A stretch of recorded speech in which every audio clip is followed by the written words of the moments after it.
राधे राधे, जय श्री कृष्णा। आज हम बैसाख मास की बड़ी चौथ की कहानी सुनेंगे। साल की 4 चौथ आती है, उनमें एक चौथ बैसाख मास की चौथ को भी कहा जाता है। आइए अब हम बैसाख मास की चौथ की कहानी सुनते हैं। बहुत पुराने जमाने की बात है। एक गांव में वैश्य दंपति अपने इकलौते बेटा बहू के साथ रहते थे। वैश्य दंपति के पास पुरखों की बहुत जमीन व दौलत थी। बेटा बहू व वैश्य दंपति उस दौलत के साथ ऐशो आराम से गुजर बसर कर रहे थे। बहू घर का रसोई का सारा काम धंधा करती थी, बर्तन मांजती थी, रसोई का कचरा व गंदा पानी फेंकने के लिए रोज घर के बाहर जाती थी। तो आस पड़ोस की बूढ़ी ठेरी औरतें अपने अपने घरों के बाहर चबूतरे पर बैठी मिलती, तो वे वैश्य परिवार की बहू से पूछती कि बहू घर का काम निपटा लिया? तो वह कहती, हाँ माँ जी, आज का काम तो निपटा लिया, कल का तो भगवान ही जाने। तब वे औरतें बहू से पूछती कि बहू तुमने आज खाने में क्या खाया? तो वह कहती, मैंने बासी कुसी खाना खाया है। वैश्य परिवार की बहू रोज यही जवाब देती थी। इस तरह उनका समय बीत रहा था। तब एक दिन रोज की तरह जब वैश्य परिवार की बहू घर का कचरा फेंकने के लिए घर के बाहर गई, तो रोजाना की तरह पड़ोस की औरतों ने फिर उससे पूछा कि बहू आज खाने में क्या खाया?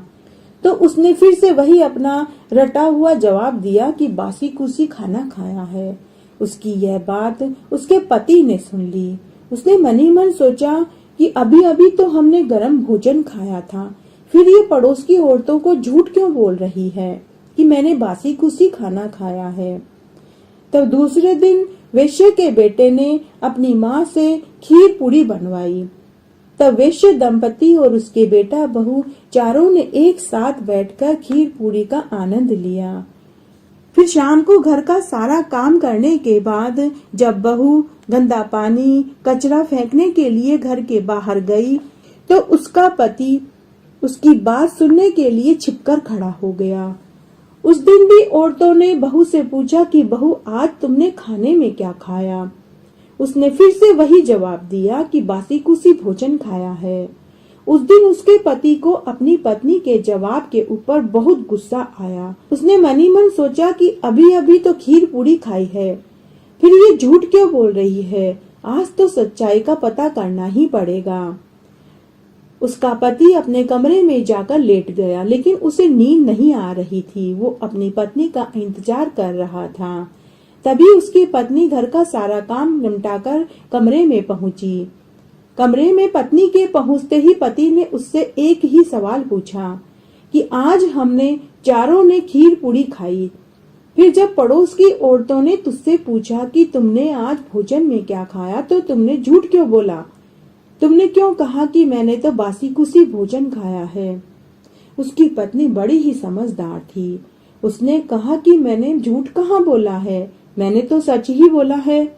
आप अपने दादा परदादाओं की कमाई खा रहे हो, आप तो कमाई करते नहीं हो, इसलिए मेरे लिए यह भोजन तो बासी कुसी ही हुआ। अपनी पत्नी की बात सुनकर वैश्य के बेटे के मन में यह बात घर कर गई। उसे पूरी रात नींद नहीं आई। सुबह होते ही उसने अपने माता पिता से कहा कि मैं परदेश कमाने जाऊंगा। वैश्य दंपति ने अपने बेटे से कहा कि बेटा, हमारे पुरखों ने इतनी जमीन जायदाद धन दौलत छोड़ कर गए हैं कि हमारी 7 पीढ़ियां बैठकर खाए तब भी धन खत्म नहीं होगा। पुत्र, तुम हमारे इकलौते बेटे हो, हम गिने चुने 4 जने हैं, हमें कितना धन चाहिए? पुत्र, तुम हमारी आंखों का तारा हो। बेटा, तुम हमें छोड़कर विदेश चले जाओगे तो हम किसके सहारे जिएंगे? किसे देखकर हम सोएंगे, किसे देखकर हम उठेंगे? लेकिन बेटे के ऊपर अपने माता पिता की बात का कोई प्रभाव नहीं पड़ा। उसने जिद पकड़ ली। तब बेटे की जिद के आगे वैश्य दंपति को हार माननी ही पड़ी। तब उसका बेटा परदेश में कमाने के लिए चला गया। परदेश में उसे एक सेठ के यहाँ मुनीम का काम मिल गया।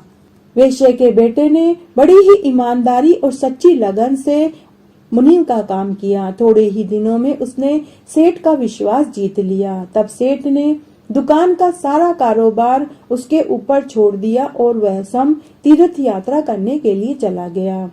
इधर सास ने बहू से कह रखा था कि बहू चूल्हे की आंच और परिंदे का पानी कभी खत्म मत होने देना। लेकिन एक दिन गलती से चूल्हे की आंच भी बुझ गई और परिंदे का पानी भी खत्म हो गया। तब बहू सोची कि अगर सास को पता चलेगा तो वह नाराज होगी। उस समय उसकी सास मंदिर गई हुई थी। तब बहू पनघट पर गई और पीने का पानी भर लाई और पड़ोस में अग्नि लेने के लिए चली गई। तब वैश्य परिवार की बहू ने देखा कि पड़ोस की औरतें पूजन कर रही थी और कथा कहानी सुन रही थी। उसने औरतों से पूछा कि आप किसकी पूजा कर रहे हो और किसका व्रत कर रहे हो, मुझे भी बताओ। यह किसका व्रत और पूजन हो रहा है और इस व्रत को करने से क्या फल मिलता है। तब उन औरतों में से बबलू की मम्मी बोली कि बहू, हम चौथ माता का व्रत और पूजन कर रहे हैं। इस व्रत को करने से बिछड़ों का मिलन होता है, निपुत्रों को पुत्र मिलता है, कुंवारे लड़के लड़कियों का ब्याह होता है, निर्धन को धन मिलता है और बुजुर्गों को बैकुंठ का वासा मिलता है। तब बहू बोली कि मैं भी यह व्रत करना चाहती हूँ, क्योंकि मेरे पति को भी परदेश कमाने गए हुए कई बरस हो गए हैं। मैं भी उनको वापस बुलाने के लिए ये व्रत करना चाहती हूँ, लेकिन मेरे सास ससुर मुझे घर से बाहर ही नहीं निकलने देते हैं। तो मुझे कैसे पता चलेगा कि चतुर्थी तिथि किस दिन आएगी। तब एक समझदार महिला बोली कि बहू, तुम एक डिबिया में रोज एक गेहूं का दाना रखती जाना। जिस दिन 30 गेहूं के दाने पूरे हो जाएं, उसी दिन तुम चौथ माता का व्रत और पूजन कर लेना, कहानी सुन लेना और रात्रि को चंद्रमा को अर्घ्य देकर व्रत खोल लेना। तब वैश्य परिवार की बहू ने उन औरतों से व्रत की पूरी विधि पूछी और खुशी खुशी घर आ गई। उसने उसी दिन से गणेश चौथ का व्रत करना शुरू कर दिया। पड़ोस की औरतों के कहे अनुसार वैश्य परिवार की बहू व्रत करने लगी, लेकिन उसने इस व्रत के बारे में अपनी सास ससुर को कुछ नहीं बताया। इस तरह व्रत करते हुए उसे कई महीने हो गए। जब भी चौथ का व्रत आता तो बहू चौथ माता और गणेश जी से विनती करती कि हे गणेश जी भगवान, हे चौथ माता, मेरे पति वापस घर आ जाएं और मुझे कुछ नहीं चाहिए। तब चौथ माता ने सोचा कि यदि आज हम इसकी नहीं सुनेंगे तो कलयुग में हमें कौन पूजेगा। तब चौथ माता ने एक रात्रि को वैश्य के बेटे को स्वप्न में दर्शन देकर कहा कि पुत्र सो रहा है या जाग रहा है। तब उसने कहा कि माँ, न मैं सो रहा हूँ न जाग रहा हूँ, मैं तो चिंता में पड़ा हूँ। तब चौथ माता ने कहा कि पुत्र, अपनी सारी चिंताओं को भूल जा और अपनी पत्नी और बूढ़े माता पिता की सुध ले, वे सब तुझे बहुत याद करते हैं। तब वैश्य का बेटा बोला कि हे माँ, मैं कैसे घर जाऊं?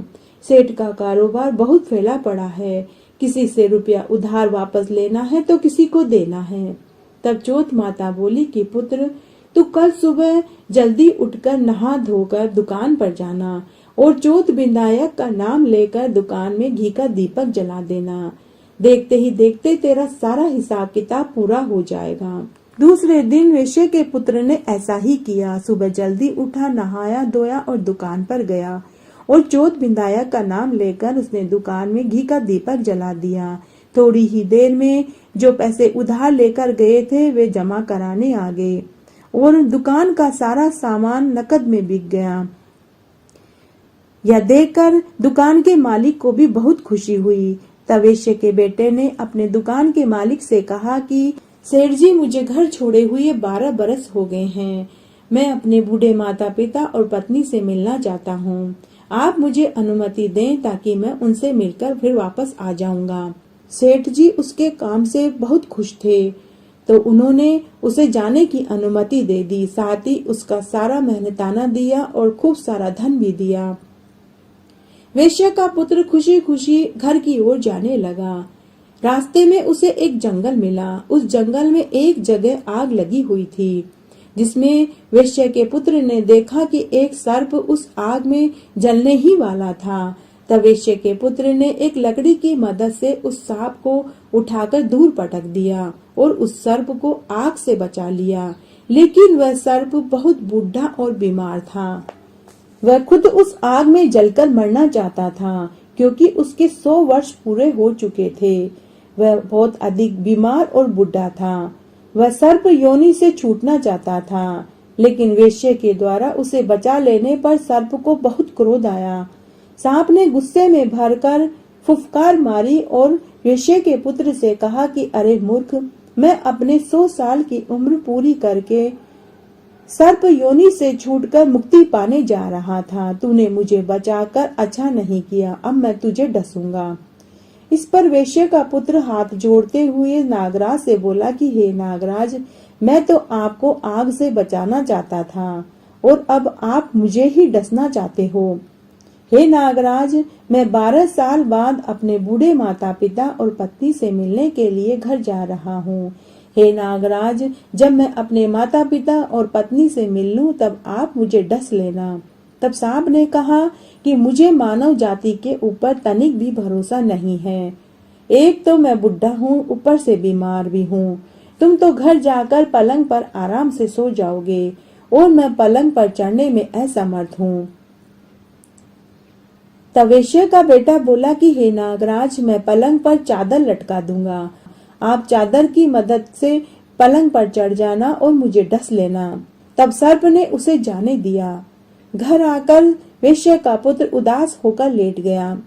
वेश्या दंपति अपने पुत्र से मिलकर बहुत खुश हुए, लेकिन पुत्र के चेहरे पर उदासी छाई हुई थी। वेश्या दंपति ने अपने पुत्र से उदासी का कारण पूछा, लेकिन उसने कुछ नहीं बताया। लेकिन उसकी पत्नी बड़ी समझदार थी। उसने कमरे की एक सीढ़ी पर दूध का कटोरा भरकर रखा, दूसरी पर चूरमा, तीसरी पर बालू रेत, चौथी पर इत्र, पांचवी पर गुलाब के फूल की पंखुड़ियां बखेर दी। इस तरह हर सीढ़ी पर उसने सांप के पसंद की सभी चीजें रख दी। अर्धरात्रि को सांप फण फैलाता हुआ, फुफकारता हुआ वेश्या के घर पहुंचा। जब वह पहली सीढ़ी पर चढ़ा तो उसने दूध का भरा हुआ कटोरा देखा। सांप बहुत भूखा था। उसने पेट भरकर दूध पिया। दूध पीने के बाद जब वह दूसरी सीढ़ी पर चढ़ा तो उसे वहां चूरमा मिला। सांप ने चूरमा भी जम कर खाया, फिर ठंडी ठंडी बालू रेत पर लौटने लगा। इसके बाद चौथी सीढ़ी पर उसे इत्र की खुशबू सूंघने को मिली। उसे सूंघकर सांप मदहोश हो गया। पांचवी सीढ़ी पर गुलाब के फूल की पंखुड़ियां बिखरी हुई थी। सांप उस पर लौटकर थोड़ी देर के लिए सो गया। सांप ने मनी मन कहा कि हे वेश्या पुत्र, तूने मेरे पसंद की सभी चीजें मेरे लिए रखी, उससे मैं बहुत प्रसन्न हुआ, लेकिन मैं वचन से बंधा हुआ हूँ, इसलिए तुझे डसना तो पड़ेगा ही। तब चौथ माता और विंदायक जी ने सोचा कि अगर आज हमने इसके सुहाग की रक्षा नहीं करी तो कलयुग में हमें कौन पूजेगा। तब चौथ माता तलवार बन गई और विनायक जी ढाल बन गए। जैसे ही सांप वेश्य पुत्र को डसने लगा तो उन्होंने उसके 2 टुकड़े कर दिए। तभी सर्प के आगे वाला हिस्सा वेश्य के जूते में जाकर गिर गया। सांप ने मनी मन सोचा कि सुबह जब वेश्य पुत्र उठेगा और जूते पहनेगा तो मैं उसे डस लूंगा। चौथ माता और विंदायक जी अंतर्धान हो चुके थे। तभी वहां बिल में बहुत सारी चींटियां थी। चींटियां मनी मन सोचने लगी कि ये वेश्य के बेटे की बहू रोज हमें चीनी और आटा खाने को देती थी। चौथ माता व विनायक जी ने तो सर्प को मारा और उसके सुहाग की रक्षा करी, लेकिन अभी तक सर्प की काली जीभ वेश्या के जूते में जीवित है। तब सभी चींटियों ने एक साथ उस सर्प के जीवित अवशेष पर हमला बोल दिया और सारी लाल चींटियां उस सर्प के अवशेष को खाकर चट कर गई। वेश्या पुत्र को नींद नहीं आ रही थी। वह पलंग पर लेटे लेटे यह सब कुछ देख रहा था। जब उसने देखा कि सर्प पूरी तरह से मर चुका है तो वह बहुत खुश हुआ।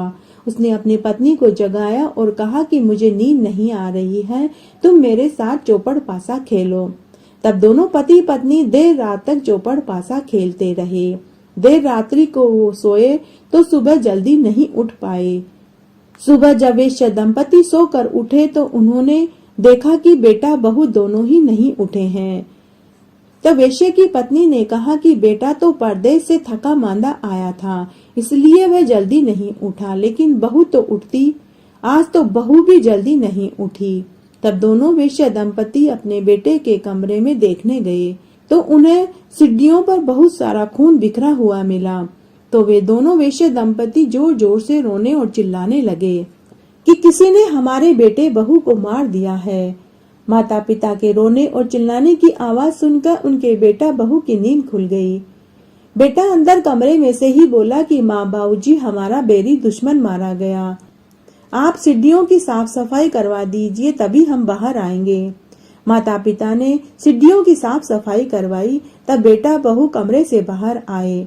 बेटे ने आते ही अपने माँ से पूछा कि माँ, तुमने मेरी दुआ सलामती के लिए कोई व्रत उपवास दान पुण्य किया था क्या?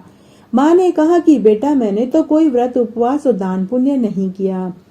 तब बहू अपने सास ससुर और पति से बोली कि मैं हर महीने की चौथ का व्रत करती थी। सास ने बहू से कहा कि तू व्रत कब करती थी? मैं तो रोज तुझे 4 समय का भोजन देती थी। बहू ने कहा कि सासू माँ, मैं महीने की चौथ का व्रत करती थी। उस दिन सुबह का खाना मैं पनिहारिन को देती थी, दूसरी बार का भोजन मैं गाय को डाल देती थी, तीसरी बार का भोजन उठियाड़े में गाड़ देती थी और चौथी बार का भोजन रात्रि को चंद्रमा को अर्घ्य देकर मैं खुद खाती थी।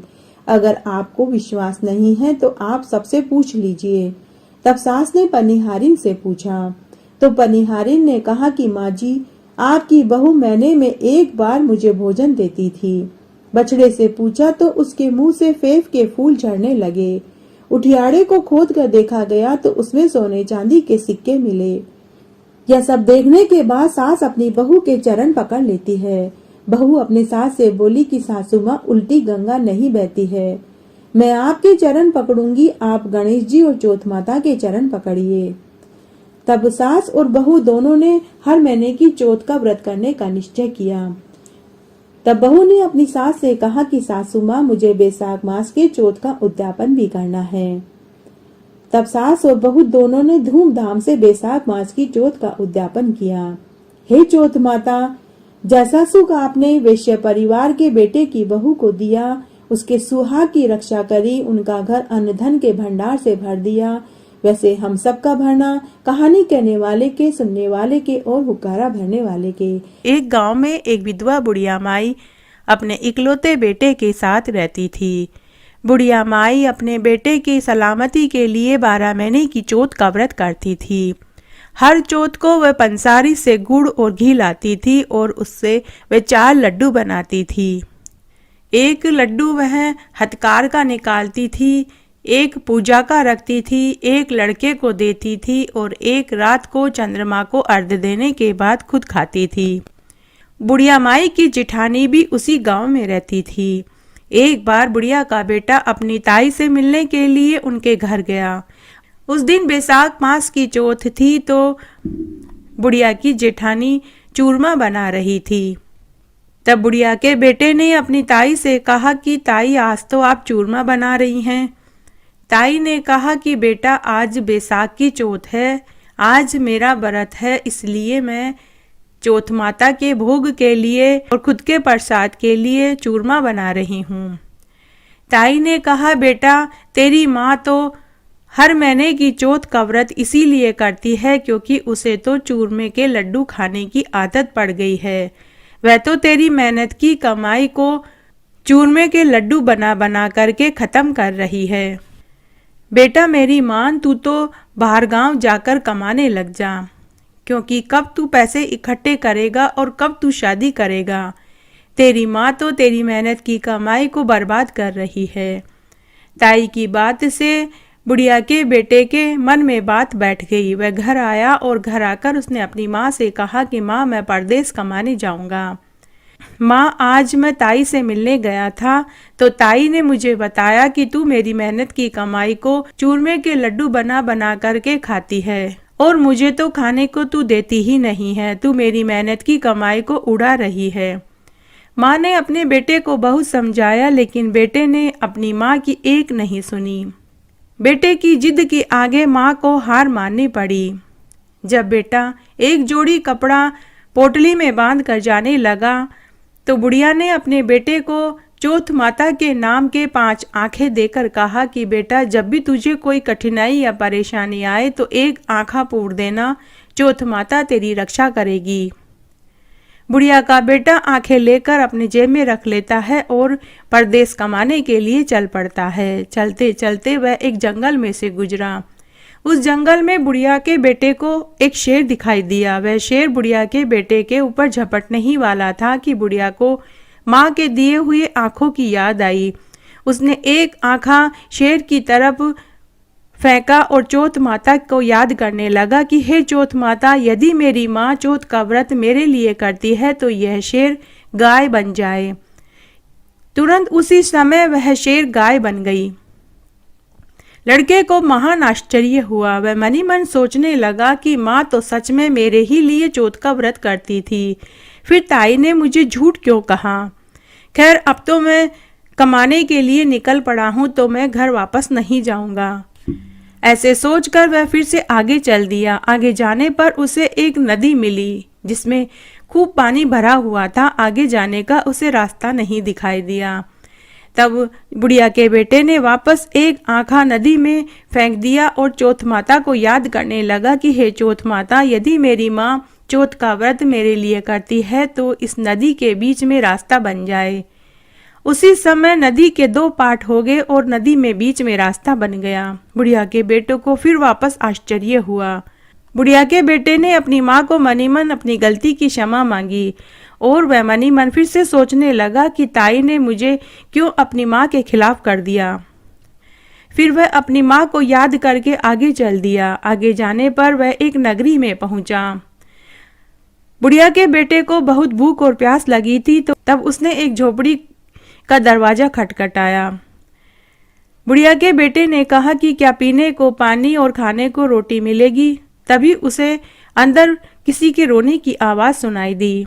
बुढ़िया का बेटा दरवाजा धकेलकर अंदर झोपड़ी में गया तो उसने देखा कि वहां एक महिला अपने 13-14 साल के बच्चे के साथ बैठी रो रही थी। बुढ़िया के बेटे ने उस महिला से रोने का कारण पूछा तो उस महिला ने कहा कि बेटा, मेरा दुख ऐसा है कि इसे कोई दूर नहीं कर सकता। लेकिन बुढ़िया के बेटे ने कहा कि बहन, अगर आप बताएंगी नहीं तो मैं आपके दुख को कैसे दूर करूंगा। तब वह महिला बोली कि बेटा, हमारी नगरी में पहाड़ी पर एक गुफा में एक दैत्य रहता है। पहले वह नगरी में रोज आता था और लोगों को मारता था। तब राजा ने उस दैत्य से कहा कि रोज तुम्हारे खाने के लिए भोजन भेज दिया जाएगा, तुम नगर में मत आना। तब से वह दैत्य नगर में नहीं आता, लेकिन राजा की आज्ञा से रोज एक व्यक्ति की बलि दी जाती है और उस दैत्य के भोजन के लिए उसे भेजा जाता है।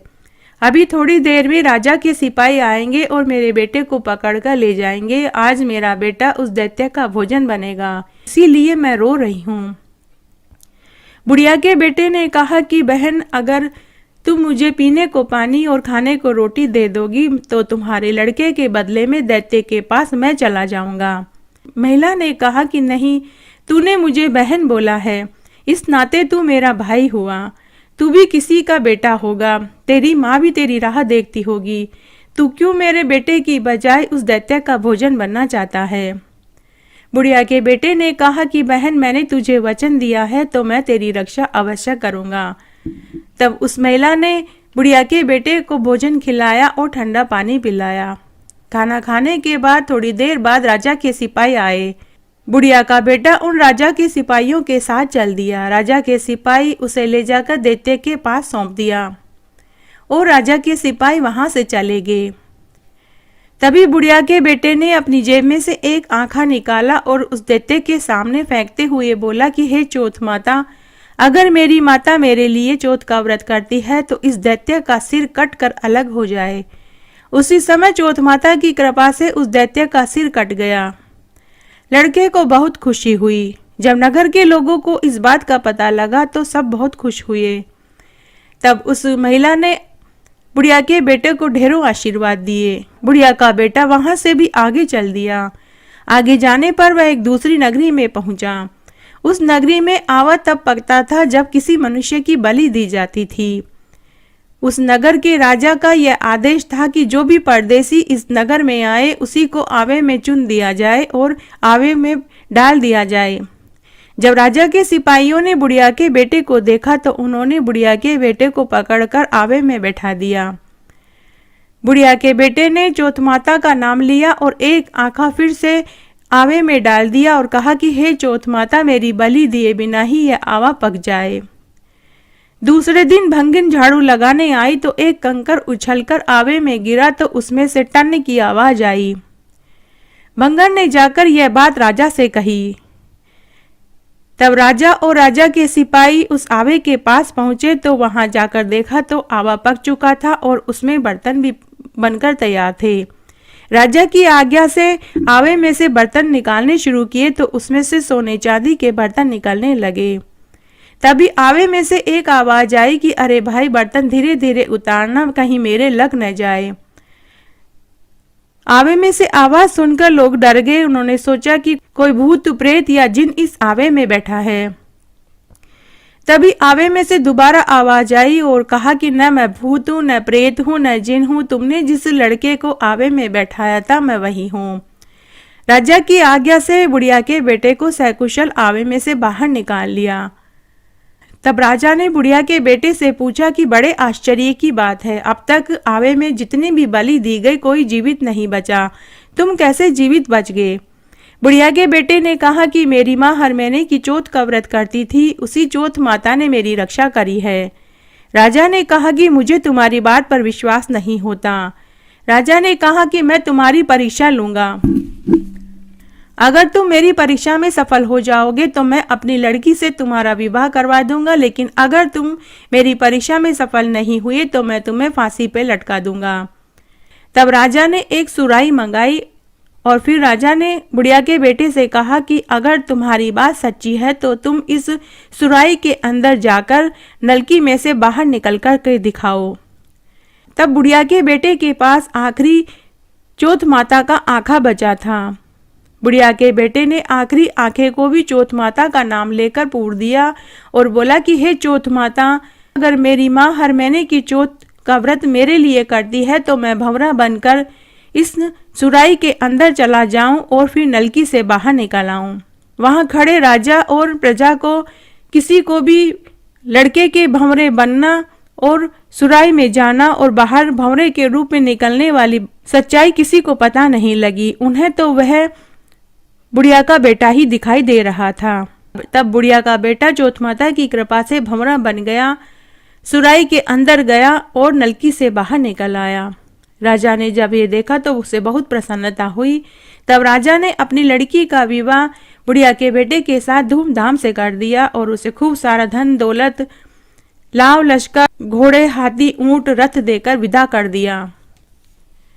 जब बुढ़िया का बेटा अपने नगर के निकट पहुंचा तो उसने दूत भेजकर अपनी मां को संदेश भिजवाया।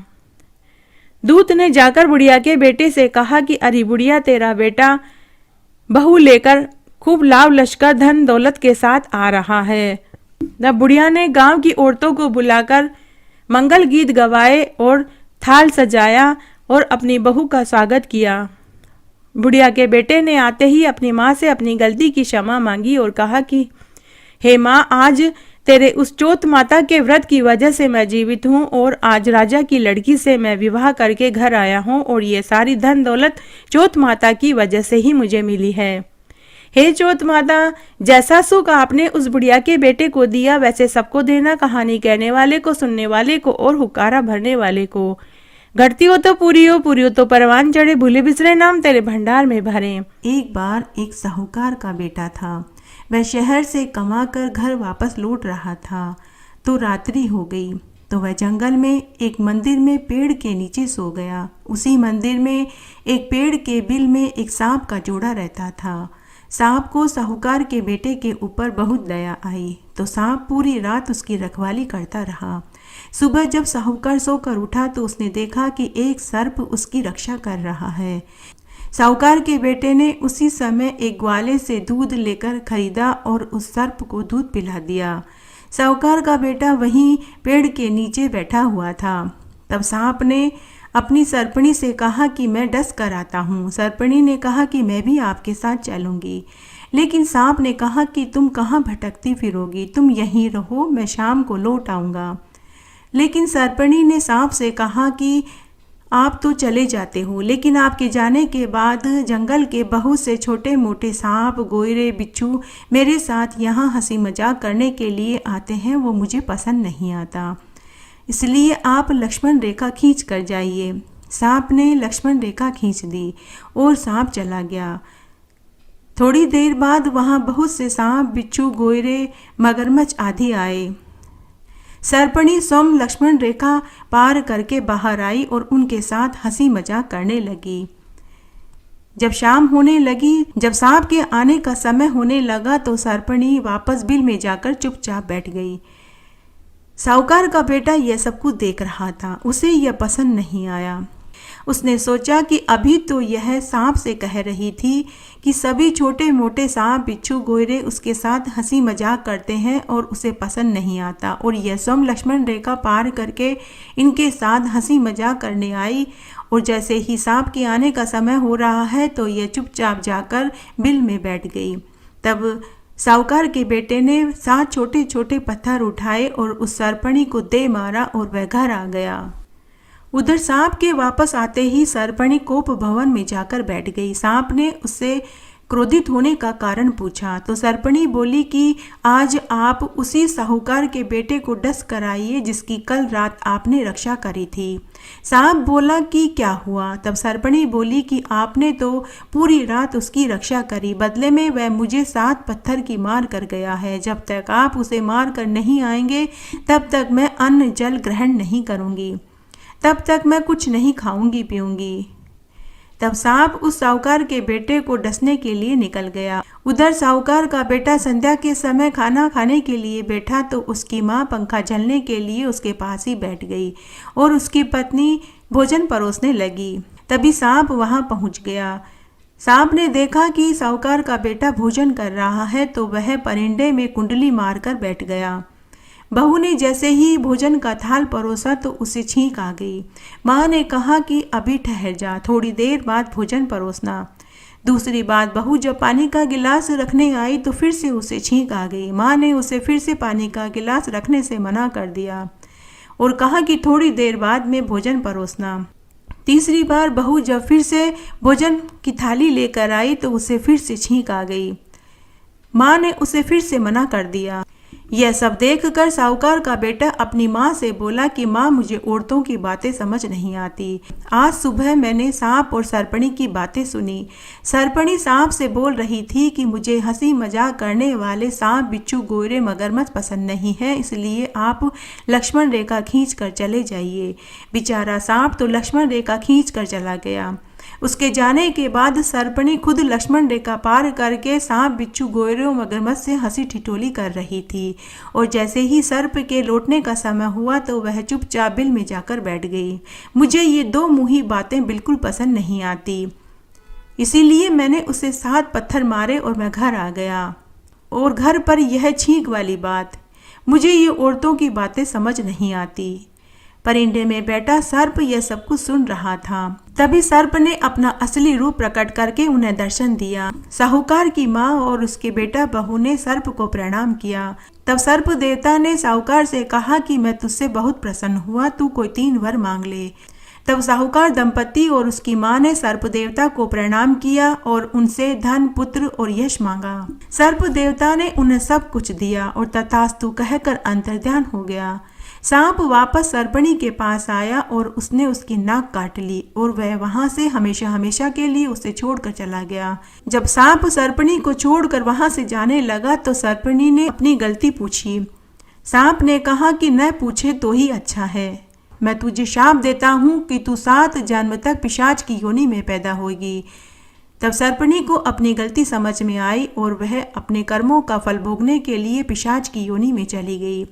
इसलिए सभी कहानियां सुनने के बाद छींक माता की कहानी जरूर सुननी चाहिए। जय हो छींक माता की।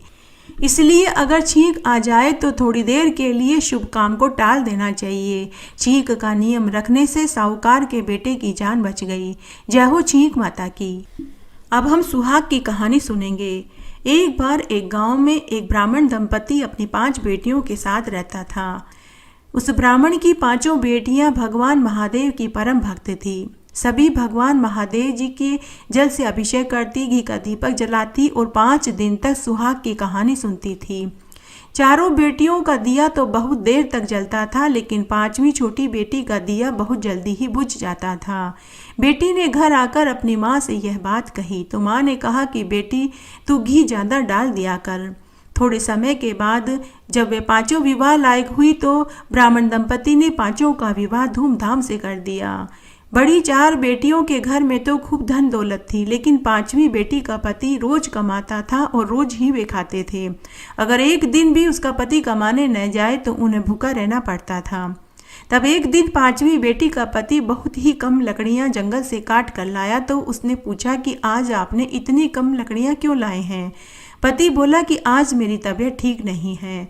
तब पांचवी बेटी कुछ नहीं बोली। दूसरे दिन उसका पति जब जंगल जाने लगा तो उसकी पत्नी ने कहा कि मैं भी आपके साथ चलूंगी, हम दोनों मिलकर लकड़ी काटेंगे तो हम ज़्यादा धन कमा लेंगे। दोनों जंगल में लकड़ी काटने के लिए चले गए। लकड़ी काटते काटते ही उसकी पति की तबीयत बिगड़ने लगी और वह बेहोश होकर गिर पड़ा। तो उसकी पत्नी घबरा गई। जंगल में दूर तक और कोई नहीं था जिसकी मदद से वह अपने पति को घर ले आ पाती, इसलिए वह अपने पति के सिर को गोद में लेकर वहीं जंगल में एक पेड़ के नीचे बैठ गई और जोर जोर से करुण विलाप करने लगी।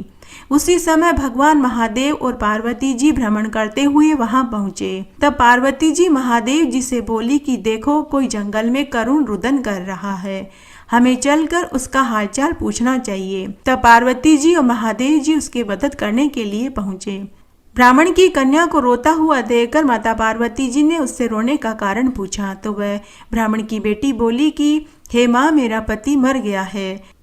तब महादेव जी ने उससे कहा कि तुम्हारा पति मर गया है, तुम इसे लेकर घर क्यों नहीं जाती। तब ब्राह्मण की बेटी रोने लगी और बोली कि मैं अकेली जी कर क्या करूँगी। तब माता पार्वती जी को उसके ऊपर दया आई और माता पार्वती जी ने महादेव जी से कहा कि आप इसके पति को जीवित कर दीजिए।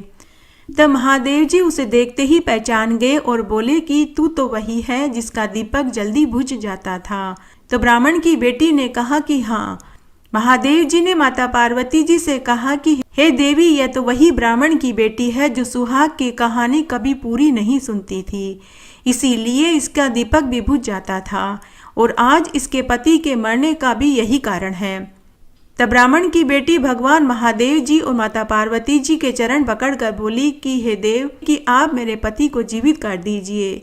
मैं सुहाग की कहानी 5 दिन तक दोबारा पूरी सुनूंगी और आपकी पूजा करूंगी। तब महादेव जी ने माता पार्वती जी के कहने पर उसके पति के ऊपर अमृत के छींटे दिए और उसे अमर सुहाग का आशीर्वाद देकर अंतर्ध्यान हो गए। आड़ी बाड़ी सोनारी बाड़ी जी में बैठी कान कुंवारी गाय पूजा, दशा माता की बाड़ी पूजा, दिहाड़ी बाड़ी की बाड़ी पूजा, सूरज भगवान की बाड़ी पूजा, गजानन भगवान की बाड़ी पूजा, पतवारी माता की बाड़ी पूजा, तुलसी माता की बाड़ी पूजा, धर्मराज जी की बाड़ी पूजा, राम लक्ष्मण सीता माता की बाड़ी पूजा, विश्राम राम जी की बाड़ी पूजा, पूनम अमावस्या की बाड़ी पूजा, दशा माता की बाड़ी पूजा, 33 कोटि देवी देवताओं की बाड़ी पूजा। बाड़ी पूजा से काई होवे, अन्न होवे, धन होवे, लाभ होवे, लक्ष्मी होवे, रिद्धि होवे, सिद्धि होवे, साईं जी को साज होवे, पुता को परिवार होवे, दोयता होवे, पोता होवे, दोयता के लिए खीर रांधे, पोता बहू के लिए राबड़ी रांधे।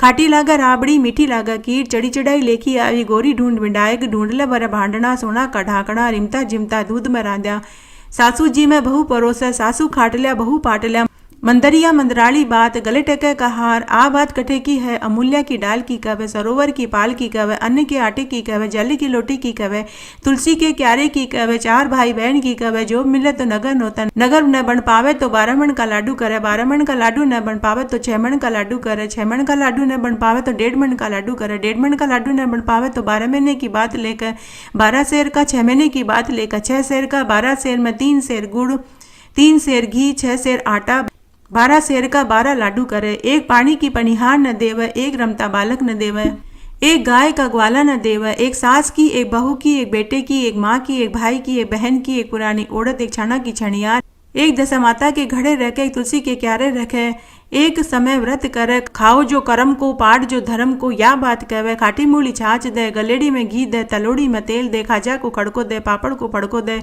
जड़ूलो पूत दे, सासू जी को परसन दे, बहू को जीमण दे, देवरानी जिठानी खम्मा खम्मा करे, बोल बोलनी पाड़ोसन दे, तरिया हुणो गोबर दे, चोरनी आका मुँह आका चोरिया, थारा घर को धर्म थाना लागे, मारा घर को धर्म मारो बढ़ाओ। पीपल पूजो पनौती भर भर, मोत्या को थाल दुख दर्द कम कीजो। राजपाट दीजो, उठो बहू बेटी गिलो सुको कामण गाओ। कामण की तो आवे हाथ, स्त्री रो कूचो मर्द रहात। गल मोत्या रोहार, 33 कोटि देवी देवताओं ने नमस्कार। उठो भाई तपसी, जिमो भाई लपसी। भाई को थान, भाभी को मान, थान थारी वार्ता को फल। मान मारो व्रत रो फल। बैसाख मास की चौथ के व्रत में चंद्रमा को अर्घ्य देते समय क्या बोलना चाहिए? अब हम उसे सुनते हैं। बोलना चाहिए, चांदा हेलो उगियो, हरिया बांस कटाए। साजन उबा बारने, आखा पाती लाए। सोना की सी सांकली, गले मोत्या को हार। बैसाख चौथ का चांदन, अर्घ देवता जीवो वीर पुत भरतार। इस तरह से चंद्रमा को अर्घ्य देते समय बोला जाता है। और बैसाख मास में चंद्रमा को अर्घ्य देते समय जो दिन में कहानी सुनी जाती है, उस कहानी के 4 आंखों को छोड़ दिया जाता है और गणेश जी और चौथ माता को चूरमे का भोग लगाया जाता है। मेरे साथ बने रहने के लिए आपका धन्यवाद। आगे की कथा कहानी के लिए भी आप इसी तरह मेरे साथ बने रहें। धन्यवाद।